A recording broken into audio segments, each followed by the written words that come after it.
Ada tambahan lagi selain yang saya catat tadi. Saya tanya ini, mohon maaf saya tanya. Ada narasi, barang siapa yang belajar agama tanpa guru, maka gurunya setan. Tolong tunjukkan dasarnya dari Al-Quran. Kalau ada, saya akan berguru kepada yang menjawab pertanyaan saya. Assalamualaikum warahmatullahi wabarakatuh. Selamat berjumpa di channel ini. Semoga saudara sehat walafiat, bahagia di dunia, selamat di akhirat. Itulah harapan kita sebagai umat Islam. Agar terwujud, mari kita berislam sesuai Al-Quran dan hadis terpilih. Mari kita mulai dengan Bismillahirrahmanirrahim. Kesempatan kali ini menarasikan temuan kajian dari berbagai sumber dan dari berbagai manhaj yang ada, baik secara offline maupun online, bernarasikan akidah, tapi maaf, faktanya bertentangan dengan Al-Quran dan hadis terpilih. Sekali lagi, parameter yang dipakai adalah Al-Quran dan hadis terpilih, bukan yang lain. Jadi nanti bila yang dinarasikan ini bertentangan dengan paham saudara semua, itu wajar karena parameter yang dipakai berbeda. Pertama yakni tentang Al-Quran.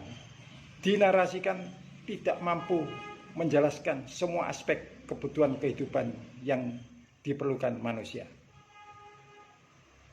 Sehingga timbul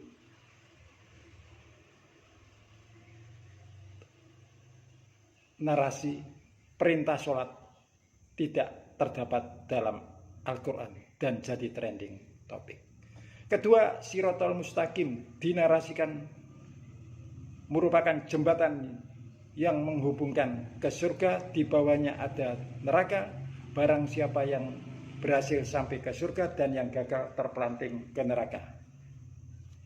Dan adanya di akhirat kelak nanti. Ketiga, Nabi Muhammad dinarasikan buta huruf.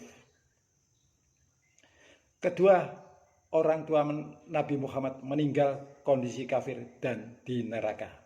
Kelima, Nabi Isa alaihissalam akan turun atau diturunkan kedua kalinya ke dunia. Ini tidak ada di Al-Quran, bertentangan dengan Al-Quran.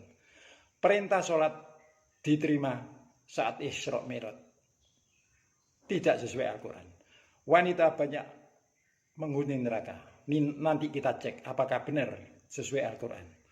Semua orang Islam masuk surga meski tidak menegakkan akidah dan syariat Islam. Bahkan bermaksiat pun sampai akhir hayatnya tetap masuk surga, tapi akan mampir ke neraka dulu untuk dibersihkan dosanya. Setelah bersih baru diangkat ke surga.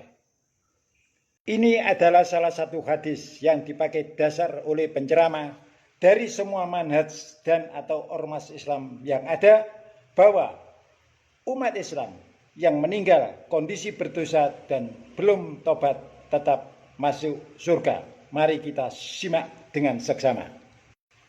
Dari riwayat Bukhari dan Muslim nomor 270.221. Akan saya bacakan langsung bahasa Indonesia. Dari Abu Sa'id Al-Khudri, dari Nabi Muhammad SAW, ia bersabda, penghuni surga akan masuk surga dan penghuni neraka akan masuk neraka. Kemudian Allah Ta'ala memerintahkan, keluarkanlah dari neraka orang-orang yang hatinya ada iman sebesar biji sawi. Maka dikeluarkanlah mereka dari neraka yang warna badannya sudah benar-benar hitam, lalu dimasukkan ke dalam sungai kehidupan, dan lalu tumbuhlah mereka seperti biji yang tumbuh setelah air bah. Adakah engkau tidak melihatnya? Sungguh ia keluar berwarna kuning yang melilit. Itu kesembilan, masuk surga karena rahmat Allah. Nanti kita cek dengan Al-Quran. Saat hari perhitungan yang menjadi hakim pengadilan yakni Nabi Isa. Ke-11, roh bayi ditiupkan saat janin berusia 120. Ini dasarnya hadis. Al-Quran nanti kita cari apakah benar. Ke-12, Islam agama tidak sempurna. Ke-13, Yahudi, Nasrani, dan Islam berasal dari satu sumber. Ke-14, roh manusia mati pulang pada setiap hari tertentu. Ke-15, pengadilan di alam barzah oleh malaikat. Ke-16, syafaat saat hari perhitungan dari Nabi Muhammad. Nanti kita cek dengan dasar Al-Quran. Ke-18, anak kandung yang hafal Al-Quran dapat memberi syafaat pada kedua orang tuanya. Apakah benar? Nanti kita cek dengan Al-Quran. Yang ke-19 yakni TBC.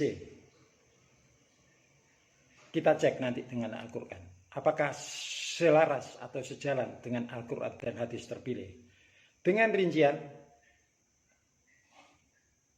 TBC rinciannya adalah pertama yakni takiyah, kedua tersesat, ketiga takabur, keempat tasabuh, kelima takhayul, keenam taklid, ketujuh tulul aman, kedelapan tawasul, kesembilan tiaro, kesepuluh tradisi, ke-11 tabarruj, ke-12 tabarruk. Nanti perlu kita evaluasi dengan Al-Quran. Apakah sejalan atau tidak? Karena sekali lagi, Al-Quran adalah kebenaran yang mutlak dan pasti valid.